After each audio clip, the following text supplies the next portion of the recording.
Hi. నిన్న match చాలా ఉత్కంఠగా జరిగిపోయింది. తెలిసిందే కదా మనందరికీ.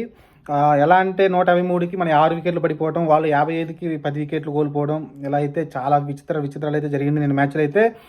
పిచ్చి మరి అలా బిహేవ్ చేస్తుందంటే బీభత్సంగా ఉంది. అది ఎప్పుడు బౌన్స్ అవుతుంది, ఎప్పుడు లో అవుతుంది. చాలామందికైతే సడన్‌గా చేతులు తాగడం, లేకుంటే భుజాలు తాగడం, హెల్మెట్ తాగడం, అలా రకరకాలుగా అయితే పిచ్ అయితే బిహేవ్ చేస్తుంది. పిచ్ మనం చూస్తే ఎలా ఉందంటే బ్యాటింగ్ చాలా కష్టంగానే ఉంది. ఎందుకంటే ఆ పిచ్ మొత్తం క్రాక్‌లో ఉంది. పెద్దగా గ్రాస్ ఏం లేదు. టాస్ గెలిచి ఏదైతే సౌత్ ఆఫ్రికా బ్యాటింగ్ చేయాలనుకుందో సరైన నిర్ణయమే. ఎందుకంటే గ్రాస్ పూర్తిగా తీసేశారు. మొత్తం డ్రైగా కనిపిస్తుంది. కానీ ఎక్కడైతే క్రాక్‌లు కనబడుతున్నాయో ఒక రౌండ్ షేప్ లాగా అక్కడక్కడ రౌండ్ కనబడుతున్నాయి కదా! అక్కడ మొత్తం కొంచెం గ్రాస్ ఉంటుంది. ఆ రౌండ్‌లో పడ్డప్పుడు ఏదైతే ఆ క్రాక్ ఉందో ఆ క్రౌట్‌లో పడ్డప్పుడు అయితే బాల్ ఎటు వెళ్తుందో తెలియట్లేదు. ఒకసారి హెవీగా స్వింగ్ అయిపోయి సైడ్‌కి వెళ్ళిపోతుంది. ఒకసారి బ్యాట్స్‌మెన్‌కి వస్తుంది. ఒకసారి ఎక్కువ బౌన్స్ అవుతుంది. ఒకసారి లో బౌన్స్ అవుతుంది. ఇలా రకరకాలుగా అయితే ఇబ్బంది పెట్టింది.